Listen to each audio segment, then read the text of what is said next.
There are moments in history that never make the front page. Moments that are never captured by cameras. Moments so quiet that, at the time, they seem almost ordinary.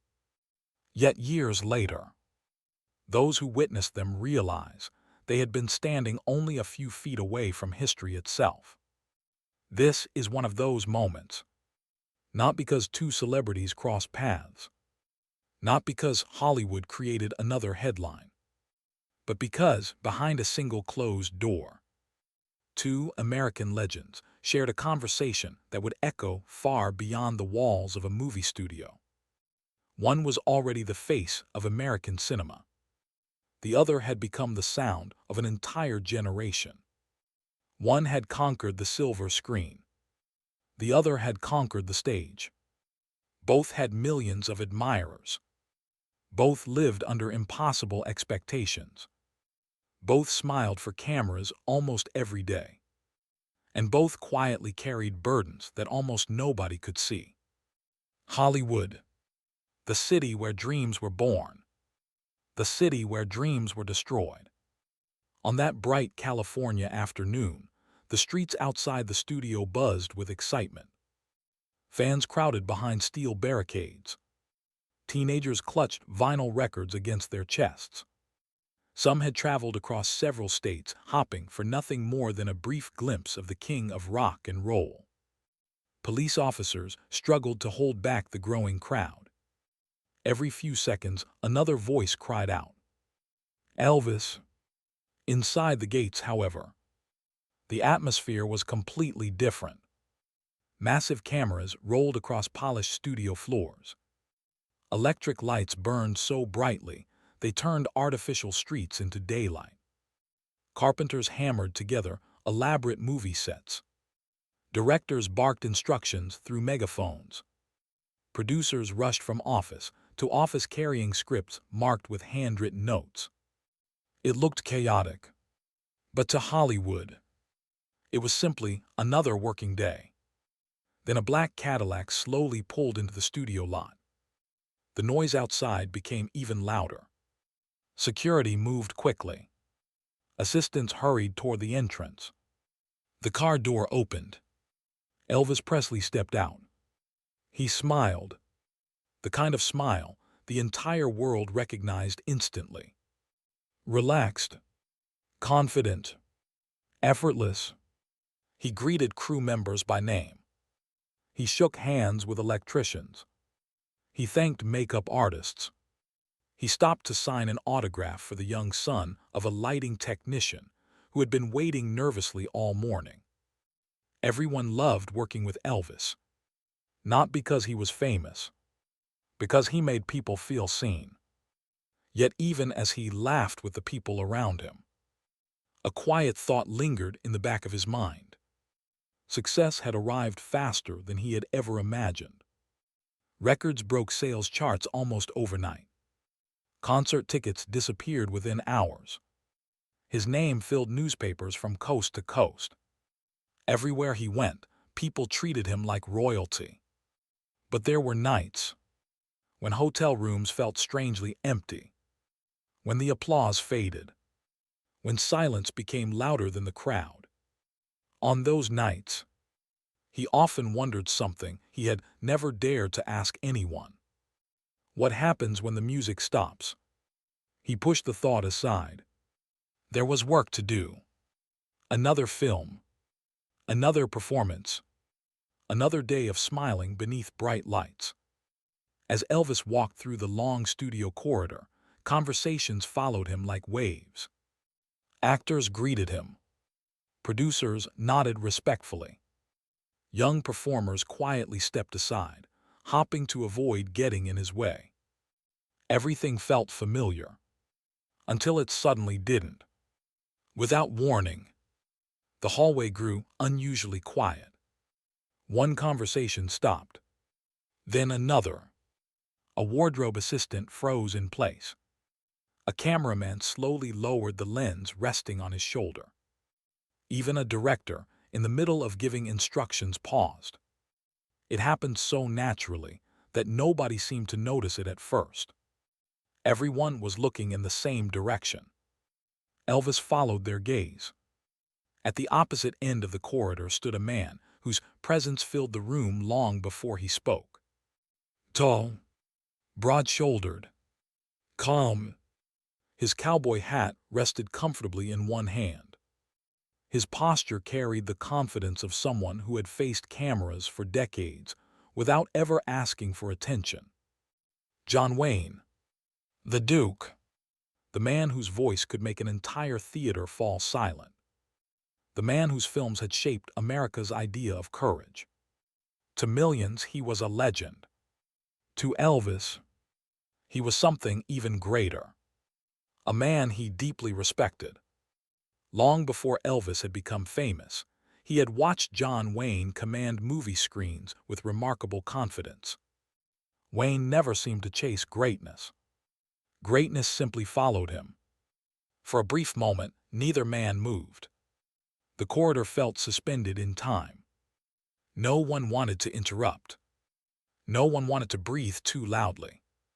Crew members would later say it felt less like watching two celebrities meet, and more like watching two different eras of America shake hands. John Wayne smiled first. Not for the cameras. There weren't any. Not for publicity.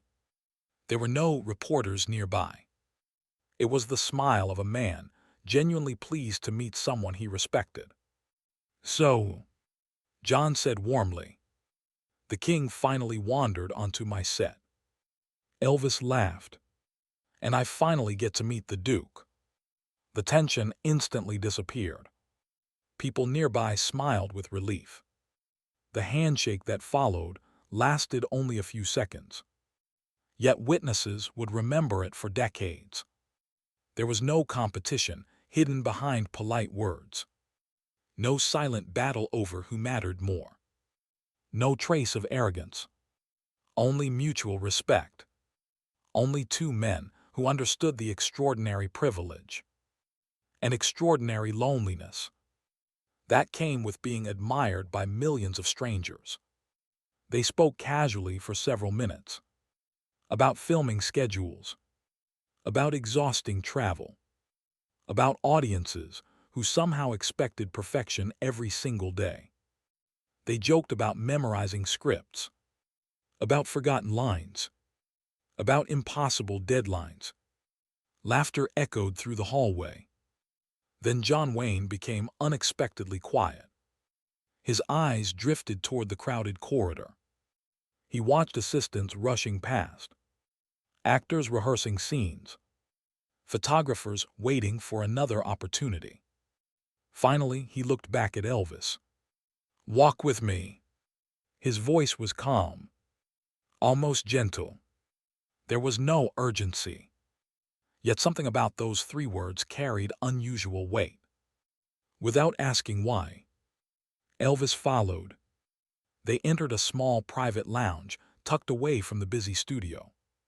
The heavy wooden door closed with a soft click. Almost instantly, the noise of Hollywood disappeared. The silence inside the room felt strangely powerful. An old clock ticked steadily against the wall. Sunlight slipped through half-closed blinds, drawing long golden lines across the wooden floor. A faint smell of fresh coffee lingered in the air. John quietly poured 2 cups. He handed one to Elvis. Neither man spoke. Not immediately. Sometimes, the most important conversations begin with silence. John studied the young superstar sitting across from him. The newspapers saw the king of rock and roll. The fans saw an icon. The studio saw a box office sensation. John Wayne saw something entirely different. He saw a young man standing exactly where he himself had once stood. A man surrounded by applause, yet slowly learning that applause could never answer life's hardest questions. Finally, John broke the silence. "You remind me of someone." Elvis smiled politely. "Who?" John looked directly into his eyes. "My younger self." The answer caught Elvis completely off guard. John rested his coffee on the table. For a long moment, he stared quietly through the window before speaking again. "When I was your age, I thought success would protect me." A faint smile crossed his face. "It didn't." He looked back at Elvis. His expression had changed. The warmth remained. But now there was something else. Experience. Regret. Wisdom earned the difficult way. "You know what people always get wrong about fame?" Elvis leaned forward without realizing it. "What?" John answered almost in a whisper. "They think becoming famous is the hard part." He paused, long enough for the ticking clock to become the only sound in the room. "They're wrong." Another silence. "The hardest part is staying the same man after the whole world starts treating you like someone else." Elvis said nothing. He couldn't, because deep inside, those words had already begun changing him. And John Wayne was only getting started. Before the afternoon was over, the king of rock and roll would hear a truth no manager had ever told him. No producer had ever admitted. No fan had ever wanted to believe. A truth hidden behind every standing ovation, every award, every screaming crowd, every bright spotlight. A truth that would remain with Elvis for the rest of his life. Because some conversations change your career. Others change your future. But only the rarest conversations change the way you see yourself. And this was one of them. The room remained silent. Not the uncomfortable silence of strangers, but the heavy silence shared by two men who understood that some truths deserved time before they were answered. Outside, Hollywood continued chasing another perfect scene. Another perfect performance. Another perfect ending. Inside, neither man cared about perfection anymore. John Wayne slowly leaned back in his chair.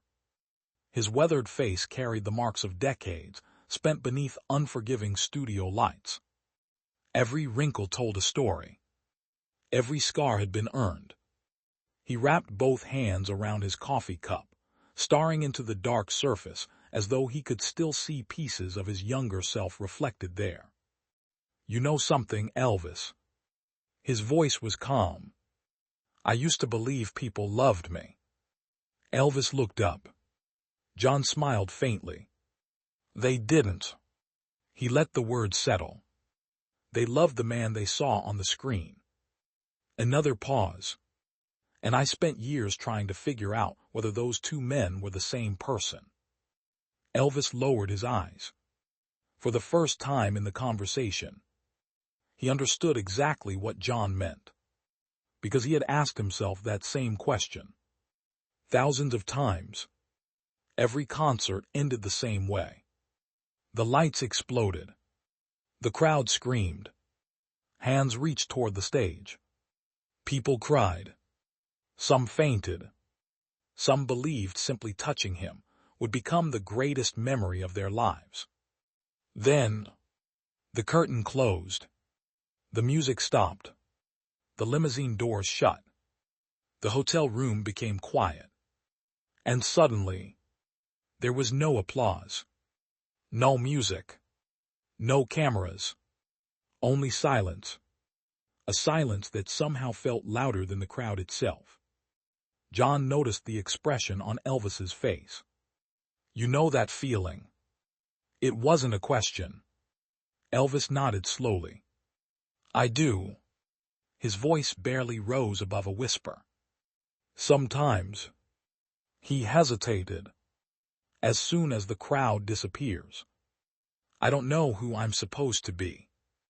John's eyes softened. There it is. The sentence almost every famous man is too afraid to admit. Elvis looked embarrassed. "I've never told anyone that." "I know," John answered gently. Because the world expects kings to have answers. But kings have questions too. The old actor stood and walked toward the large window, overlooking the busy studio lot. Actors hurried across the pavement. Makeup artists rushed from trailer to trailer. Producers checked their watches. Everyone seemed to be running toward something. Or away from something. John watched them quietly. When I first came to Hollywood, I thought I had to become larger than life. So I built a man everyone could admire. He smiled sadly. And one day, I realized I had become a stranger to myself. Those words struck Elvis harder than anything else he had heard that afternoon. John turned slowly. Do you know what fame does? Elvis remained silent. It gives you everything. John said. Except permission to fail. The room became still again. People forgive ordinary men. They don't forgive legends. They expect legends to stay legendary every single day. John laughed softly. And that's impossible. He walked back to his chair. When you're famous, you don't just carry your dreams anymore. You carry everyone else's. Elvis stared into his untouched coffee. He remembered the letters. Thousands of them. Fans writing that his music had saved their lives. Children saying they wanted to become singers because of him. Parents thanking him for giving hope to sons returning from war. Every concert felt like more than entertainment. It felt like responsibility. Sometimes, an unbearable one. John watched him thinking. I can see it. What? The weight. Elvis forced a smile. Is it that obvious? Only to someone carrying one of his own. For several minutes, neither man spoke. The ticking clock echoed softly through the room. Then John reached into the inside pocket of his jacket. He removed a small silver pocket watch. Its surface had been scratched by years of use. The metal no longer shined. It looked ordinary, almost forgotten. John placed it gently on the table. My father gave me this. Elvis looked at the old watch. I've carried it almost every day of my life. He slowly opened the cover.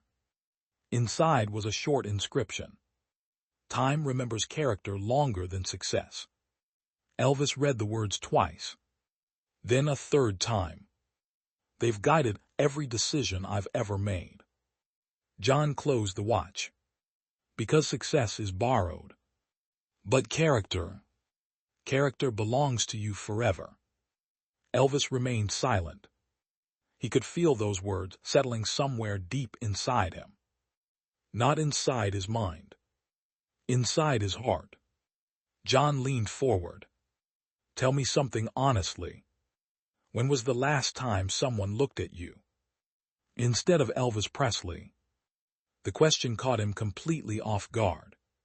He searched for an answer. His mother. His closest friends. A few musicians. Maybe. Maybe not. The truth was, he wasn't sure anymore. Every conversation somehow became about records. Movies. Money. Tour. Schedules.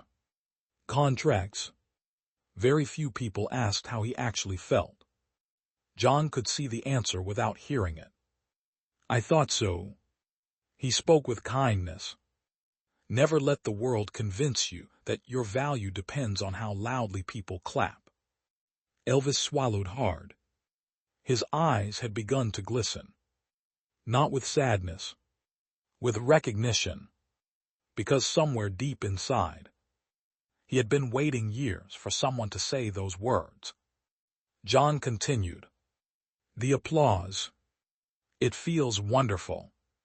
But applause is a visitor. It comes. It leaves. If you build your life on applause, you'll spend the rest of your life chasing echoes. Outside, a roar suddenly erupted from the studio gates.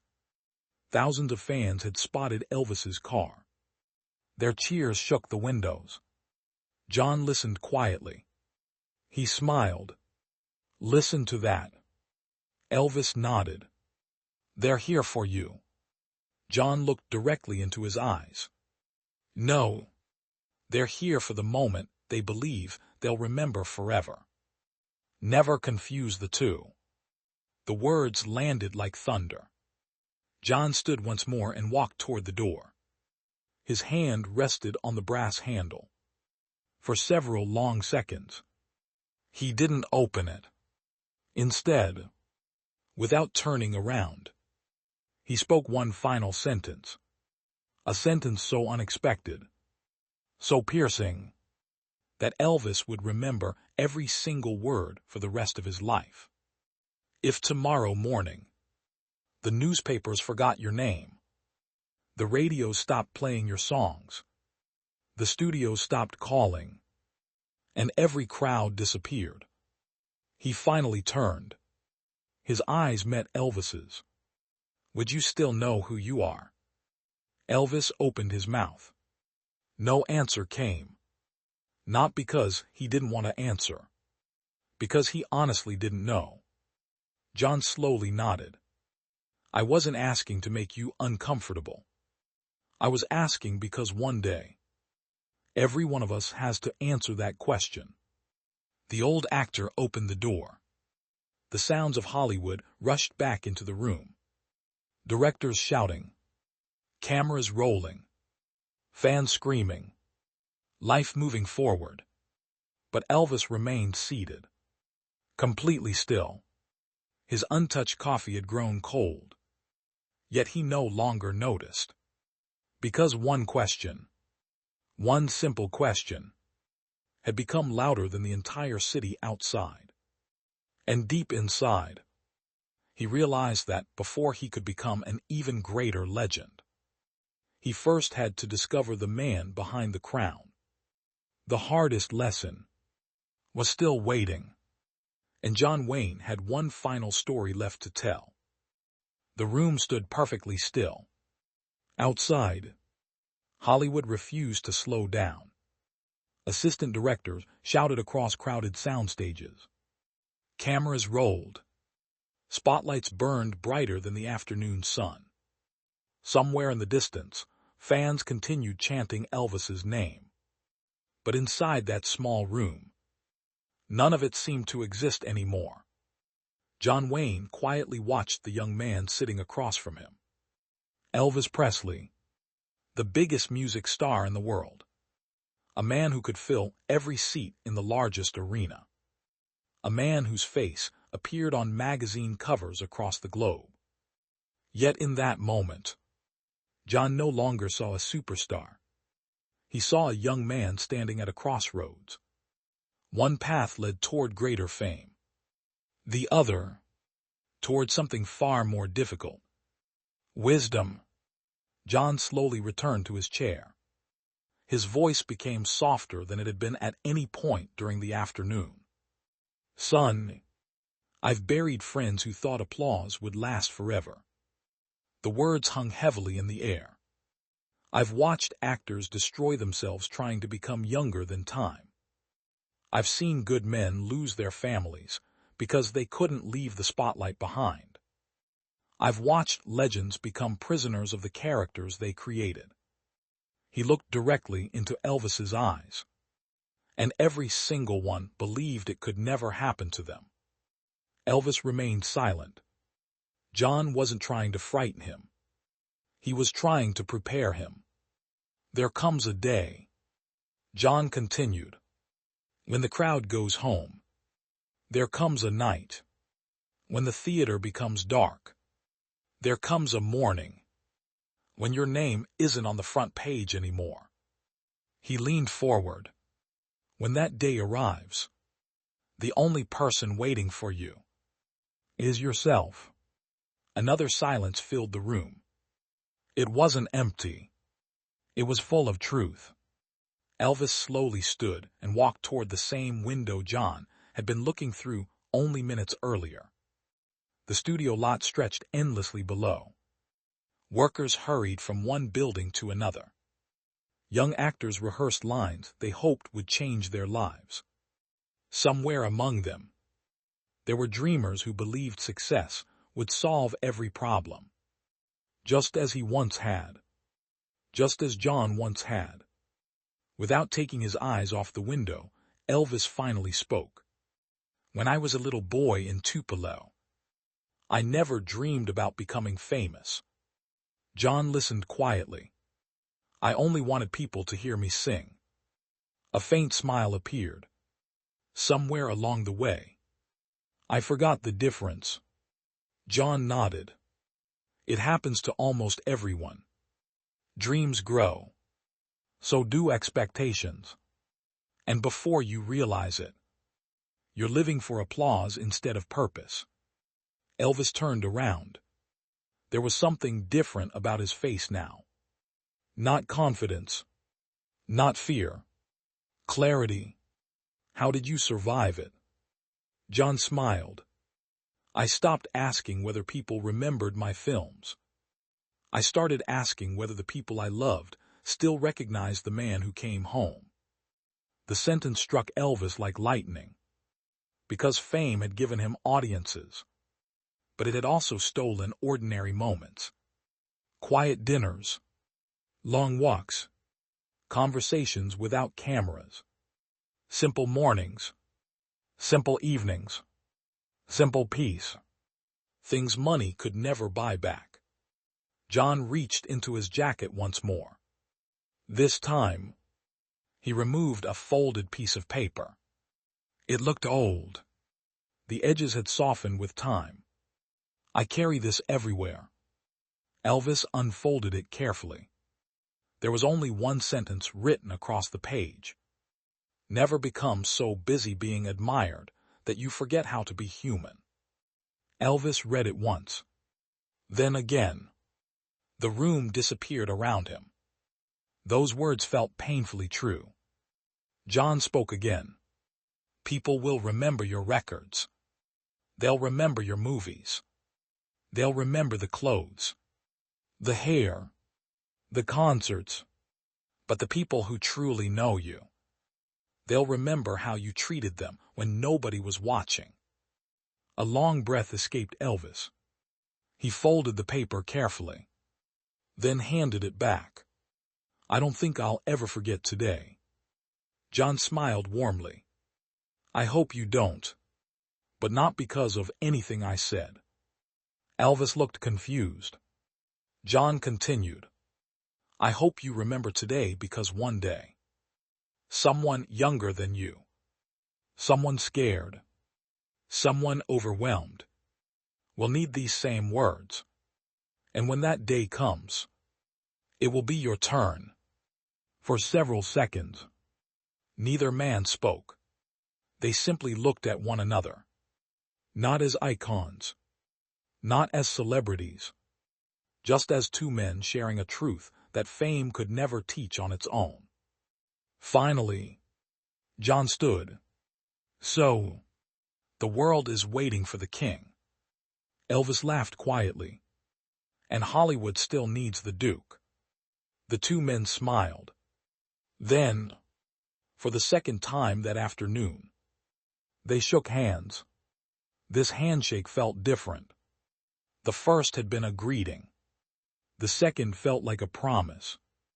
As Elvis stepped back into the corridor, the familiar noise returned instantly. Assistants hurried past carrying scripts. Photographers rushed into position. Someone called Elvis's name from across the stage. Fans outside screamed even louder after catching a glimpse of him through a nearby window. Everything looked exactly the same. Yet nothing felt the same.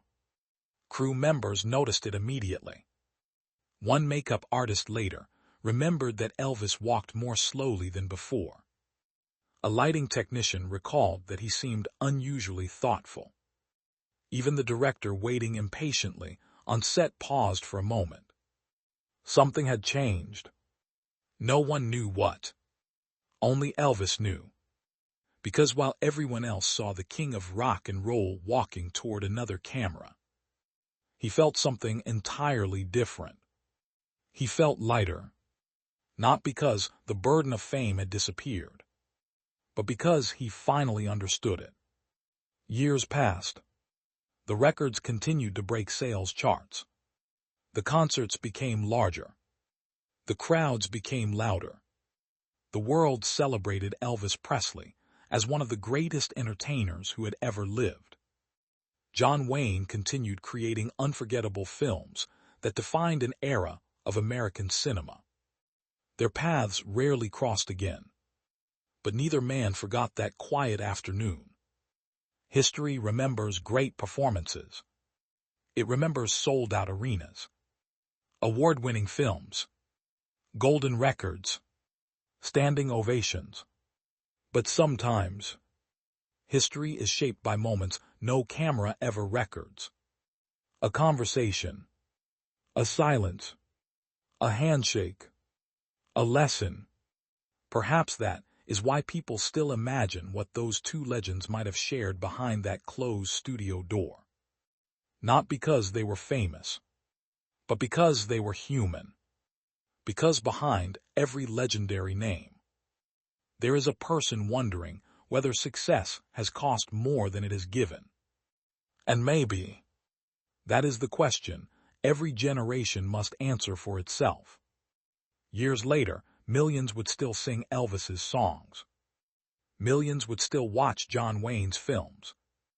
Their achievements would become timeless. Their names would become history.